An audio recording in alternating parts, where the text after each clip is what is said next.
Howdy, ESSM 406. In this brief lecture, I want to talk about some of the dangers in this class. The first danger that I see is what I call the rush to judgment. This is something that I believe, and I think there's a lot of evidence, is increasing in our society. We live in a very politically polarized society, and this is a class in part about politics. And in part because of the predominance of online news, in part for other reasons that I admit I don't understand very well, we are becoming a society in which people rush to make judgments about things that are going on. We have a 24-hour news cycle. The news cycle is always dominated by the latest scandal. And when we go online, look for news, or for that matter, if we watch TV news or listen to radio news, any news source, there's a lot of research showing that we tend to look for news that confirms what we already think about the world. Furthermore, we tend to have communities of friends and colleagues who have similar opinions as us. We tend to rush in, we see a new thing, and we think, oh, we can understand this based on the past.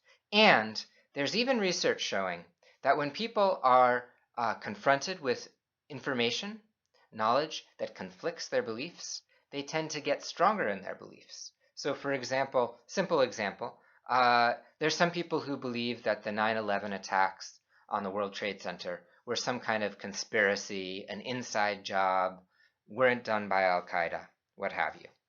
There's been research done showing that people who believe this, if you show them evidence that it was in fact done by Al-Qaeda terrorists, you increase their certainty that there was a conspiracy. You become part of the conspiracy to them. And actually, this is not, I mean, those are conspiracy theorists. Maybe conspiracy theorists are a little bit crazy, but we actually have evidence that we all behave this way around issues that we care about. So there's a rush to judgment. And in this class, we want to avoid that. This is a class about analysis. This is a class about collecting evidence and about careful argumentation. In this class, my expectation is that none of you should express an opinion about the topics you're studying for this class until the end of the class. First, you have to do analysis. So briefly, another example. Last year, I had some students who chose to study some potential housing developments that are going to go in next to the world's largest bat cave, which is outside of San Antonio. And one of the students in her first essay said, I want to study this, right? Your first assignment is you have to create a proposal of why you want to study. And she said, I want to study this because this needs to be stopped. I don't want you to do that. Now, if that's what motivates you, if you're really excited about a topic because you're involved in a campaign to stop something, I don't have a problem with that. But for the purpose of this class, in fact, I support that. I support people being politically active, committed, and engaged. But for the purpose of this class, in your writing, I want you to do the analysis first. Tell me what's going on.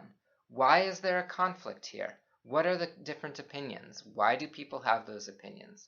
And then we'll do some analysis later in the class. What are the underlying causes of this environmental problem? And then once you've done that, I want you to take a stand. I want you to say in your final essay what you believe should happen and why, based on the analysis that you've done. But we're not going to rush in there. We're not going to go in there having already formed our opinions and make a statement. Second danger, and I'm going to talk about a couple things that relate to each other, but I say this, confusing today's policies and politics with kind of a permanent state of things.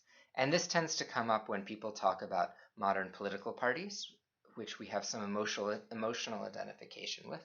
We have actually done research showing that who people vote for is actually an emotional attachment. It's not just an analytic process of what party we agree with. There's a lot of research showing that people often vote for parties that they don't agree with because they think they agree with them, but they don't actually know what that party stands for.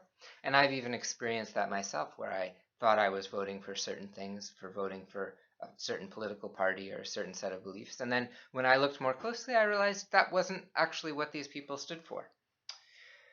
I want to give you a very specific example of this that's very relevant for this class. There's a tendency today to associate the Democratic Party with the mainstream environmental movement, and the Republican Party either with what's sometimes called the anti-environmental movement, or sometimes with certain forms of free market environmentalism, as it's known. We'll talk a little bit more about what those mean.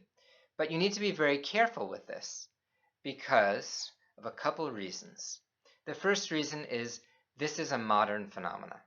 In fact, also, the states that we think of being associated with different political parties and being associated with being so-called conservative and so-called liberal are very recent phenomena. Most of the U.S.'s environmental laws were signed into law by Richard Nixon, who also created the Environmental Policy Act.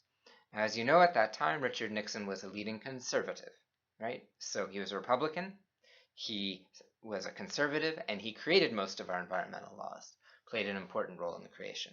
Furthermore, he was from what at that time was the leading conservative state in the United States, which produced our two most important modern conservative presidents, Nixon and Reagan. That state, of course, was California, which we now associate very strongly with the Democratic Party and being liberal. And it's worth remembering also that Nixon replaced the most liberal president, arguably in American history, who was from a leading Democrat state. That was Texas. That was Lyndon Johnson. So we shouldn't confuse Texas conservatives, Democrats. We should try to actually be analytical. What do these people stand for? Why do they stand for it? How did they come into power? There's a history to this in our country. We also don't want to take for granted some of the statements and assumptions that political actors make. We want to do the analysis. Again, this goes back to my first point. I've had students who've written essays where they take very literally some of the critiques of, say, President Obama right now about the development of the Keystone Pipeline and some critiques that they've heard on, say, some news shows. And I've actually been able to show those students that oftentimes the things that they've heard on those news shows are factually incorrect about what President Obama is actually saying and actually doing. So we want to be very careful about taking many of these news sources. Many of our news sources today are highly partisan. We want to be critical of what they're saying. Partisan news sources, Fox News is extremely conservative, often very biased. Say the Huffington Post, quite liberal, often quite biased, etc. Finally, I think it's very important that we think about separating the analytic tools that we're using to analyze policies, the analytic tools that we're using to analyze politics, and the tactics and political strategies of political actors. Political actors often say things that aren't quite what they mean. They often obfuscate. They often try to hide things, hide what they mean, hide what they're doing behind rhetoric. We want to use some analytic tools. We want to do careful research to get beyond those simplified versions. That's all today. Thank you very much. Hope you enjoy writing your papers, and if you have any questions, please contact me or the TAs.